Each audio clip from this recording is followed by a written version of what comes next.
think so. All right. Let me just double check. What's up, man? That's good. In Romans 5, 13 and 14, it says, sin entered the world through Adam. But then of 13 it says, there was no law, therefore he could be held accountable. How are we supposed to interpret that? I don't know. I'd have to look and give it some thought. Okay, I was just curious. Okay, we're live. We're live. Okay, here we go. So, we had our introduction, our kickoff start last week with the reading about the Moses option, Into the Void, reflection from the hand of Paul Kingsnor. We did talk about influencers last week and who you're reading and who you're finding and who's finding you and all of those things. And you'll remember I recommended that you put Paul Kingsnorth into your column, largely because it's just a healthy thing. And it helps us to accomplish what we're looking at this evening. Because we're going to follow that through with this three-part series from the hand of Metropolitan Jonah, the former Metropolitan of the Orthodox Church in America. He's now a retired Metropolitan, canonically in the Russian Orthodox Church abroad. I saw him about a year ago or so. We were both speaking at a particular conference, and I'm going to ask him for a copy of the paper that he gave there, actually. And I think that at some point that's going to be another one that I'd like to sort of fold in to the reading here. But this particular one has three parts, which is segmented with the titles Do Not Resent, Do Not Resent, Do Not React, and Keep Inner Stillness. What does all that mean? Well, you know, that's, again, something that all of us who are Orthodox Christians are learning. It's a constant process of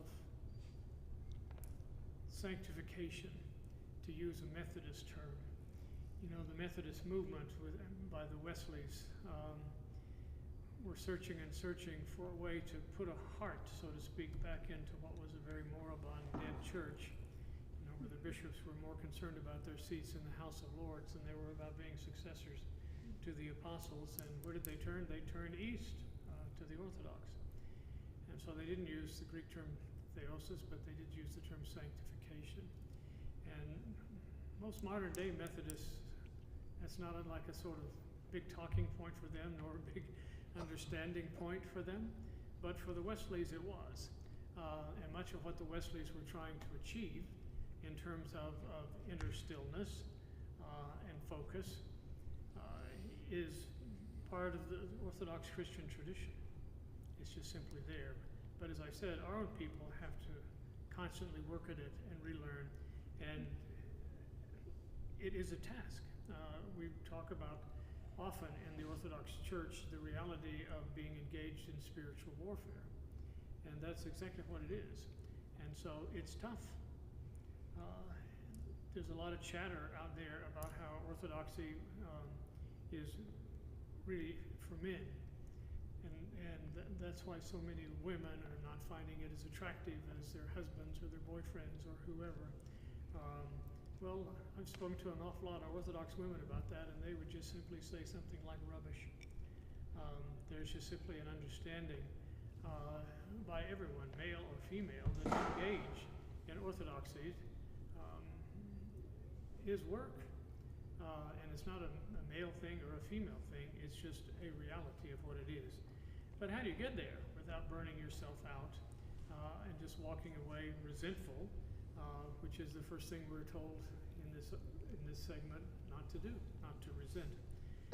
So this, of course, is the teaching of a spiritual father to a spiritual son, and Metropolitan Jonah, of course, has been a spiritual father to a multitude. So it's one of those things, again, that's passed down through the tradition. And it certainly didn't begin with Bishop Callistos in Denver. It is there, like in the first breaths of the life of the church. And then one sees how the things develop. The whole question of the Hesychast movement, which by the time you get to the 14th century, well, it's controversial. So it had to be settled. And that's one of those fracture points between the perception of the world from the West, which is going to be headed towards enlightenment and lots of other isms that is absent from that worldview from the East. Right at the very beginning, there is a reference to the Philokalia. Does anybody know what that is? Isn't it a collection of writings from like the 15th century from different Orthodox writers, monastics, and like that? I mean, I kind of know what it is. Anybody else? You weighed in.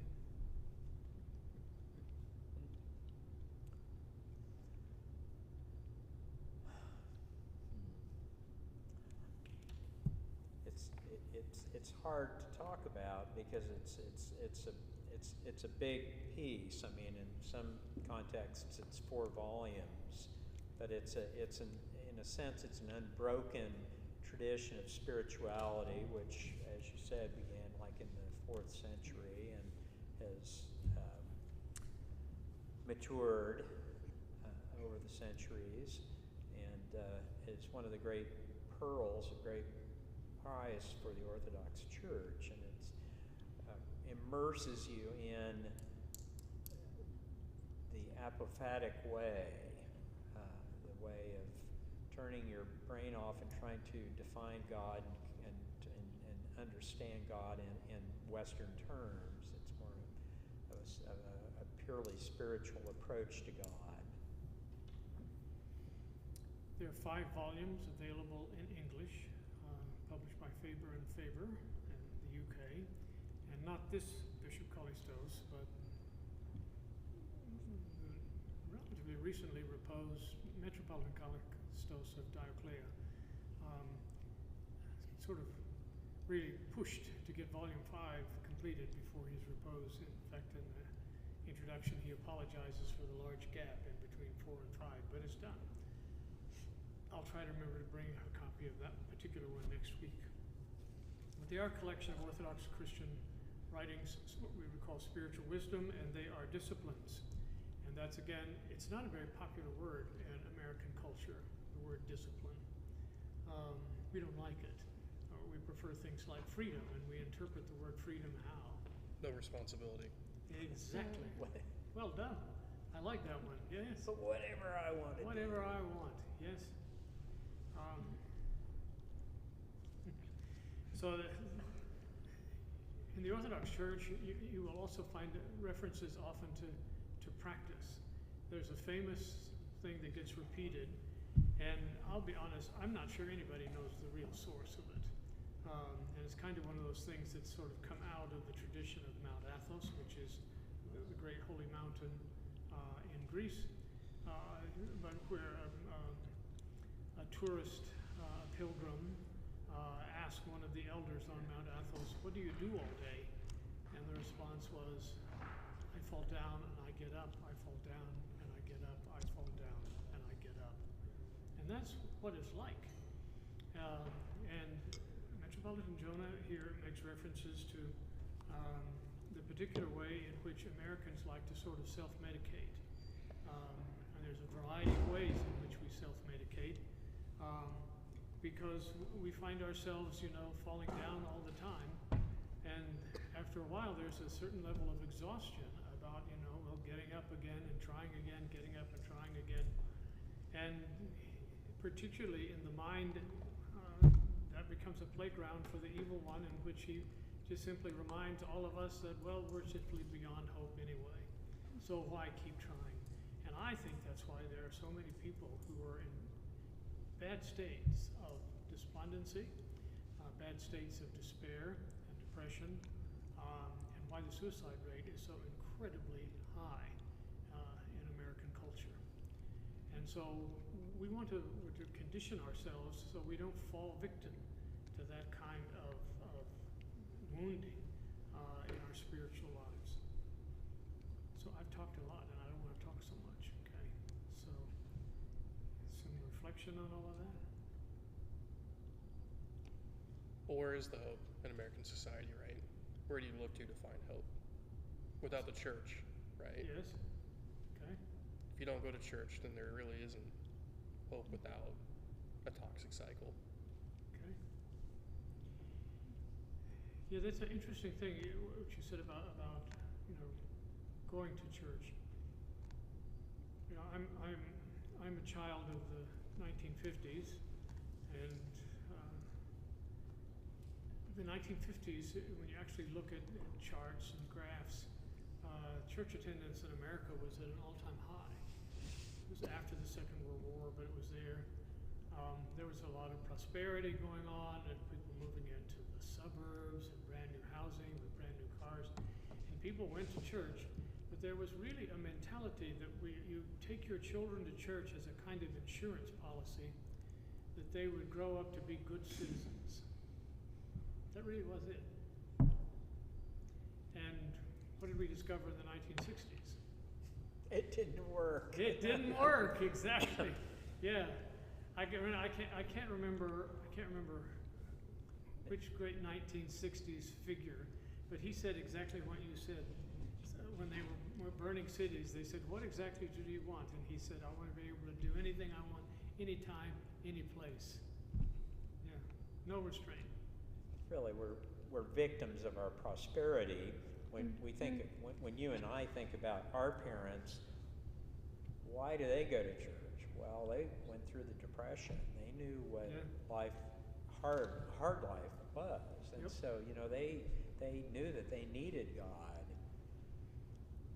Whereas we don't really need God anymore. We've got everything we need. So that's, again, nicely put, because each of us, as I've said before, Blessed Augustine, is born with that God-shaped void.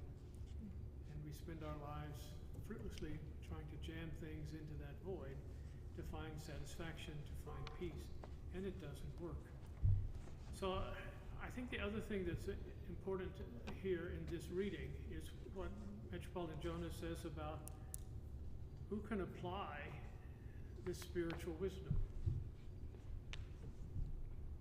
You have to be a monk or a nun? Nope. Well, you have more opportunities if you're not a monk or a nun, because you have more opportunities to react to things. Well, it's a difference of degree, but in the Orthodox Church, we're all expected to engage in spiritual warfare to grow into the likeness of Christ. There's a reference here about being able to go deeper and deeper into our spiritual life. What does that mean? At least from what I can see, it's just like, is that the focal point of what you do on a day-to-day basis, and like what you reflect on, and how you see the world, and where you get your inspiration from, where how you temper yourself, all those things. So yeah, for me it's like it's not putting it on the back burner or making it a hobby. It's not a hobby. It's not. Yeah. That's good. It's not a hobby. Yeah. It's not something that's done a couple hours on Sunday morning during the week and then is not part of your consciousness. I think that one of the differences between our life in a non-monastic setting is in a monastic setting, your life, your rhythm, your routine in community is about an awareness of the presence of God. Now that also means that because of that, anybody who's serious about their monastic life will tell you it can be a really rough ride. People who go to monasteries and think that somehow or another they've just stepped through the veil into heaven have never lived that life. And for us in a secular world, it's much harder to maintain that kind of rhythm and routine. And remember last week I said we're saved by rhythm and routine in our lives because we're living in chaos. And the chaos is constantly knocking us and pushing us in one direction and the other. So that again is where we simply need to acquire an ability to have a stable inner life and peace. Mhm. And we don't have that for the most part by design in the culture in which we live. So this is one more example about being an Orthodox Christian means that you're a distinct minority. But I can also tell you that the saying of St. Seraphim of Saroff, acquire the Holy Spirit and a multitude around you will be saved, is the most effective form of evangelism that I know. And over with the years, people have come up to people who are different, having embraced Orthodoxy. Their colleagues and family and people that they work with, once they get past, especially in families, thinking that their son or their daughter or whoever has joined some kind of crazy cult, and they discover, oh, this is really Christian. It's like no Christianity I know, but it is Christian. You'll find that people will say, what is it that they have? What is it that's so attractive about a life that is, as St. Seraphim said, one that is actively working and acquiring the Holy Spirit? So where do we look with all the inner clutter that's in our lives? And I think that also the phrase is excellent here. It's not just in our lives, it's in our hearts and it's in our souls. I had a former parishioner communicate with me recently, pretty disturbed, but I can't remember anybody ever saying to me, that this particular person that was now dead was a pretty evil character.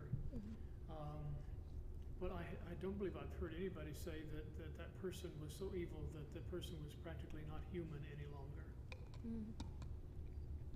And I've been chewing on that one. Yeah, and I think that there is much in our spiritual life, and this reflects it, that much of this actually is acquiring our real identity as a human being for what we were created to be in creation. To have that ability to actually be in communion with the Creator. That's also why in the sort of Roman Catholic recovery, after the pedophile crisis, the way that seminarians were being screened and prepared, I think it is excellent. And the stats are showing that it actually works pretty well for them. But in the 4-year program of spiritual formation, the first year is spent just simply focusing on this saying. What does it mean to be a human being? What does it mean to be human? Interesting. The Roman Catholic seminarians spend a full year working on that before they go to anything else.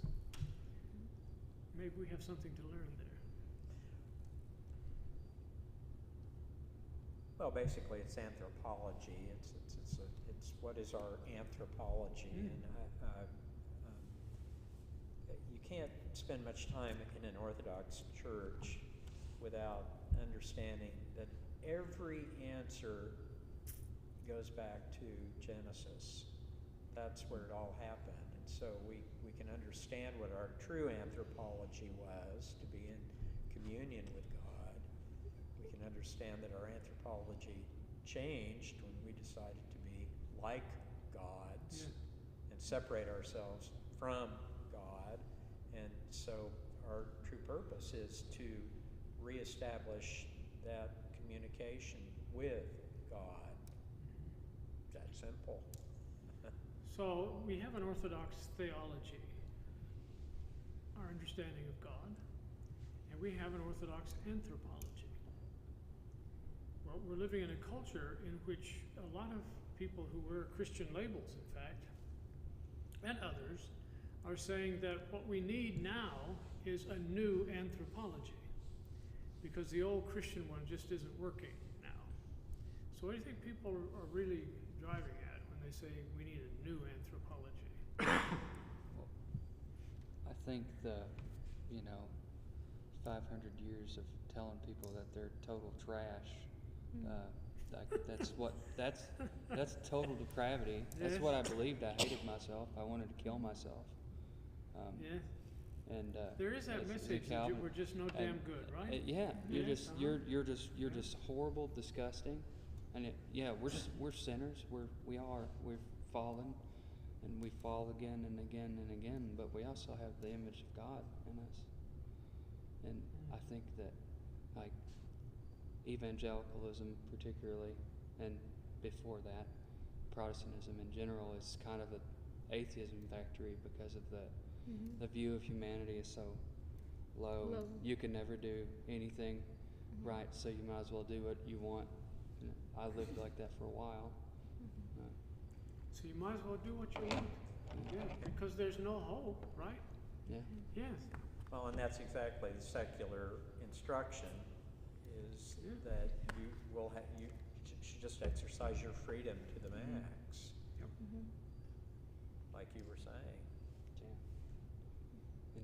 And that's the person at the center of the universe rather than God at the center of the universe, the human person. Well, it's an anthropology, but it's not the correct one, because we can't save ourselves. I think another part of the problem too is that there's like this kind of desire to like distance ourselves from Christianity in some way.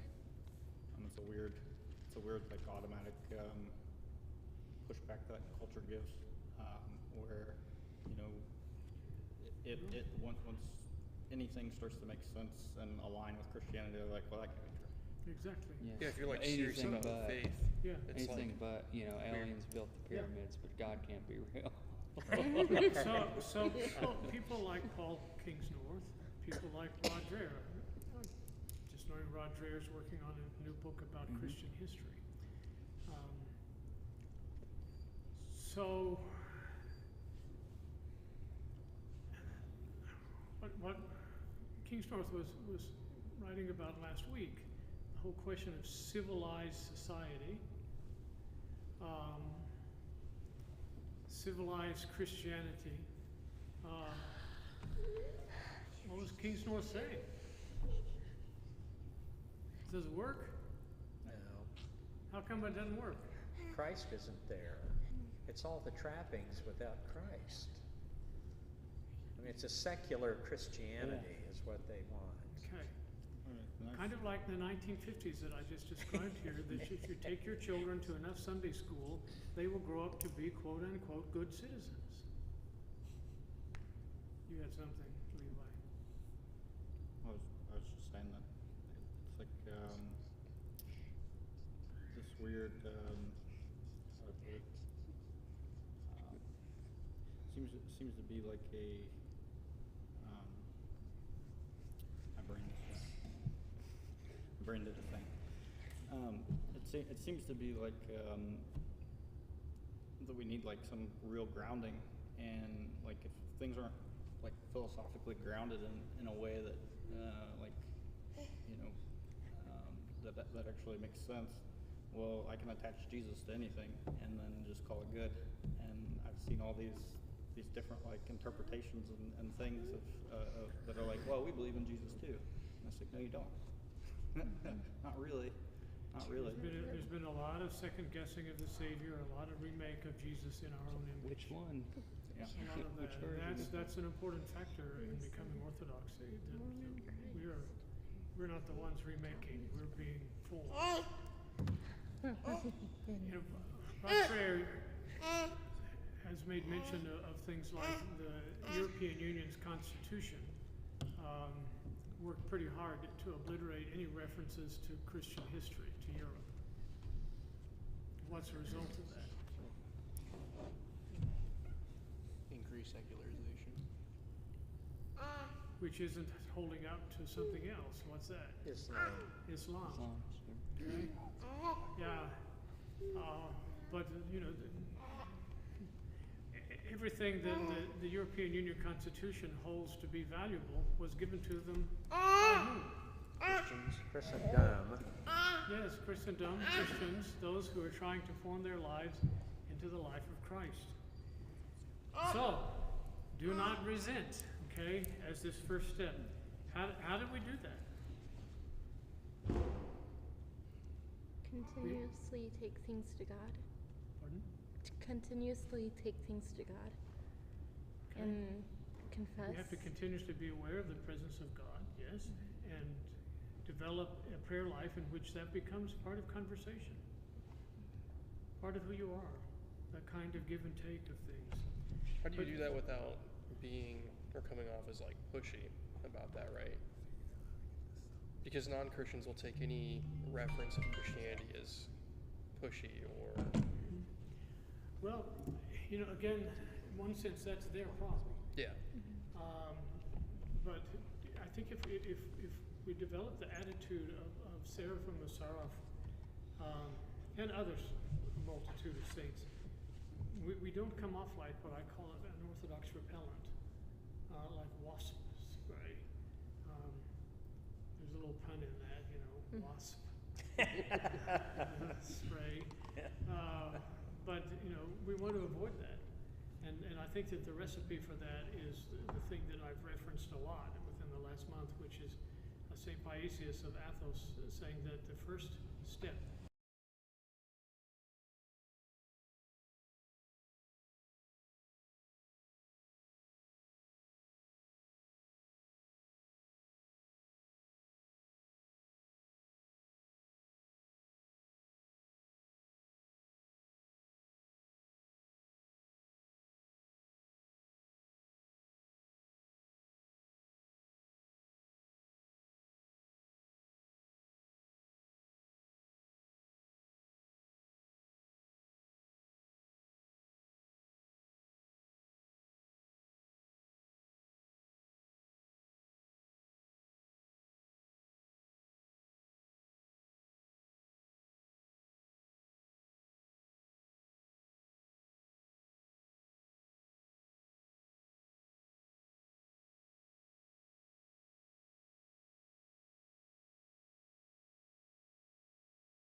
reason we judge people is because we want to be God.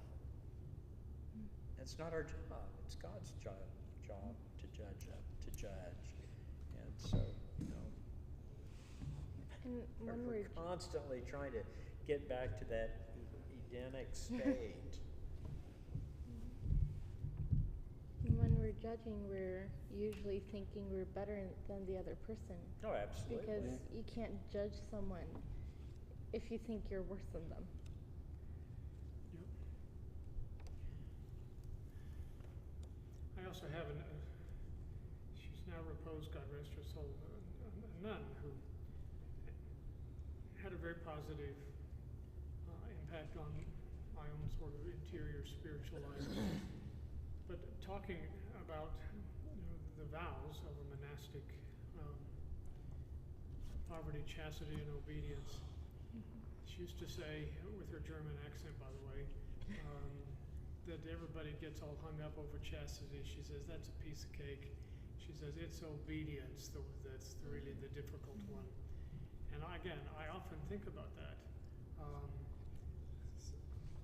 In my new tenure here at All Saints, I was told by one inquirer, I like a lot of what I read about Orthodoxy, but I sure don't like all this fasting business. Okay?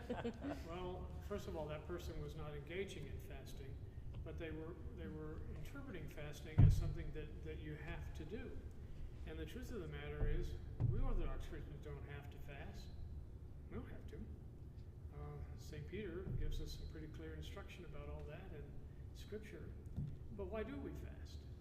Obedience. What? There's a certain sense about obedience because the church prescribes for us times and seasons for which we fast and for which we feast, and how it is that we do fast. It's a corporate venture, which is very different from the West, where, well, I'm giving up such and such for Lent. Well, in the Orthodox Church, here's what you're giving up, and you don't have any choice. Exactly. Now, we do it in love, and we do it to the degree that we can do it, but it totally turns things inside out when you understand, oh, this isn't really about me. This is about something that the church is doing during this season. And why wouldn't you want to be with the church? I mean, you are the church. Don't you want to keep being the church? So. And plus the fact that we need it. We need it. Builds your self-control, and I could imagine that in Orthodoxy it's not easy, but it's easier than what we tried to do, because we heard about fasting in our Lutheran church, and our pastor encouraged it, so we tried to fast for Advent and then for Lent. It was horrible. I mean, not like it was hard, but I just kept finding myself in situations where I'm like, okay, I guess I've got to break the fast.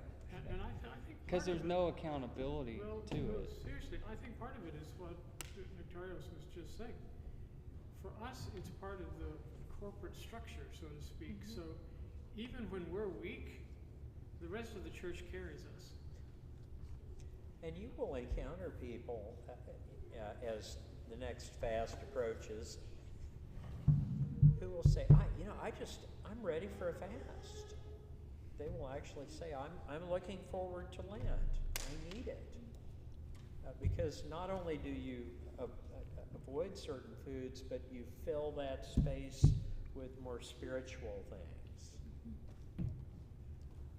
I noticed too that, and I think this kind of ties into the service and the ceremony of it also, kind of tunes you in to what everybody else is Sure. experiencing. And I don't know, especially during the service, I just kept getting my brain stopped. Yeah, and we're not an ethnic community here, so we don't have built-in, food recipes and sittis and yayas and babas all cooking fasting food during those time periods. But again, American culture has so many vegans and other people out there that it's not hard. It's not Yeah. difficult anymore. I've seen that. Not at all. There's becoming a kind of American cuisine Yeah. for doing that. So it causes us to hunger for God. And you know, that's a good thing. That's the whole point of it. So in the last paragraph of this section, he references the Lord's Prayer. He says to think about the Lord's Prayer. Forgive us our trespasses as we forgive those who trespass against us. If we don't forgive, we can't even pray the Lord's Prayer without condemning ourselves. It's not that God condemns us. We condemn ourselves by refusing to forgive. You know, and I'm not breaking anybody's confessional seal here, but I once was hearing a woman's confession in Alaska. This woman had probably been Orthodox her entire 75, 80 years. And she couldn't think of anything for confession, but she knew she needed to make her confession because she wanted to have communion the next day. So she just said, I can't think of anything. So I decided to help her out a little bit, and I said, are there people in your life, you know, who have abused you, injured you, caused you harm? And whoa, it was like tapping, you know, Niagara Falls. It all was flowing out. And she went back to childhood, the whole thing. And it was remarkable. For me as a priest, that's a grace-filled moment because, you know, this is an eldress, a Yerontessa, as the Greeks would say, who, it was coming. It was getting out. And when it was all done, I said to her, and are you ready to forgive these people? And she looked up at me and with the sweetest eyes, and she said, is that part of the deal? I said, yeah, it's part of the deal. And she said, again, what is correct? She says, well, I'll try, but it's hard. Well, yeah, and that is, I think, how it is for all of us. We try, but it's hard. But the fact that we try, over the years, I have had a lot of parishioners who have had especially difficulty with another sibling or family member. And, you know, they'll say, it's been 20 years since I've spoken to my brother. This is in the context of confession. We're going to get to that in this section here, next section. And I say to them, well, as part of the penance, I want you to write a letter to your brother and ask for forgiveness. And they say things like, well, I have, but, you know, I've called him and he hangs up on me, and I have written, and, you know, it gets returned. Well, what's the response to that? Try again. Hmm? Try again is what Mary said. Try again. Yes, try again. But then, of course, the onus is on whom? The other person. The other person. So for the sake of your soul, you actually need to follow through and do things, often things that you just don't want to do. And there's another thing about our character, do not resent. There's a thing about human character in which you and I actually like holding on to things. You know, also in the context of confession, I have heard over the years so many times a divorced person who brings this to confession over and over and over in some particular way. And at some point, it's my job as the confessor to remind that person that God forgives. And so by constantly returning and repeating the same sorts of things and reliving the same kind of drama, you're not accepting God's forgiveness. You're still resenting. Because you're still resenting. And you actually like it. It gives you a certain sense of justification, comfort, and you can feel good about yourself because what that bastard did to you. Yeah. We live in like an American outrage culture. So I mean, Yeah. There's a So reason. there comes a it's- point in which, you know, that sort of has to be addressed there. I like how he sums it up. You know, he says, it is to look at the person we need to forgive and to love them. Despite how they may have sinned against us, their sin is sin, and they have to deal with it themselves. But we sin, what we sin is in our reaction against this. And sometimes we just like to hang on to it. Echo chamber. Exactly. Okay, well, we have just a few minutes here. I was not sure how this was going to move along, but we had a kind of jumpy session here. So, do not react is the next session. So, as they say, read, mark, learn, and inwardly digest the next section here. And I think that this one, you know, is a fairly short read, but I think that it's going to take some conversation. So, next time, make sure you have it down. I think the next time is the 13th? No. 16th, okay? The following Wednesday, I'm going to be in Chicago for the Archdiocesan Convention, so we won't have a class that night. That's the only thing I see coming on the horizon where I'm not going to be here. But I expect that the third session here may take a couple of sessions, and that's really significant because you're already getting there, and you've got a prayer rope on the table.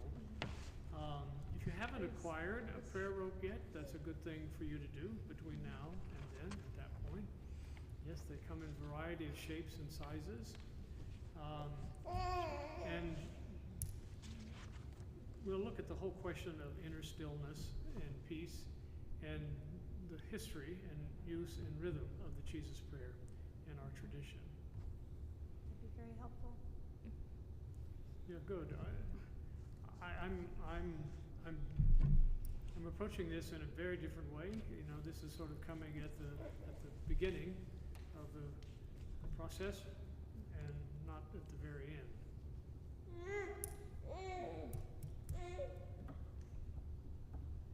All right. Is this worth your time? These reads? Yes. Got a nice thumbs up? I read the whole thing. I didn't hear you're supposed to. We accidentally. You can read the whole thing because I think that this is the kind of thing that one can reread several times, Yeah. and you find little nuggets here and there. I Yeah. need to catch up. Yeah. We went through the first two parts before we started falling asleep. We went all the way to this last page. This, Yeah. this is a life's work. We can Yes. tuck this into your casket when we bury Each you. paragraph I was like, is I need worth a this couple again and years. again and again. Well, some of these sentences alone are worth a few years. Like, oh my goodness. Yeah. We spent a long time in parts of Orthodoxy in which this sort of thing was neglected. Where I served in Alaska, we have such a rich history there and so many saints who are among us, but because of a lot of cultural collapse, a lot of things that left big gaps in the kind of ecclesial church scene there, things like the Jesus prayer and whatever just simply fell out of people's knowledge and memory. And it's really been through recovery work with AA 12-step programs that, at least in my time there was a kind of rediscovery of this kind of rhythm of Orthodox spirituality, and that was a real treasure. And I think that that's not just unique to Alaska. I think there are a lot of people in the Orthodox world that are just sort of skimming the top. And I expect, I used to say this to my seminarians, that it would be their generation that was going to bring a lot of things, you know, to the front in parish life that had just simply been neglected for a long time. So I think this is a good thing. We've got a good start with 2 people. So next time, we'll take this little short section in the middle, which is do not react. Good. Anybody need any copies from last week?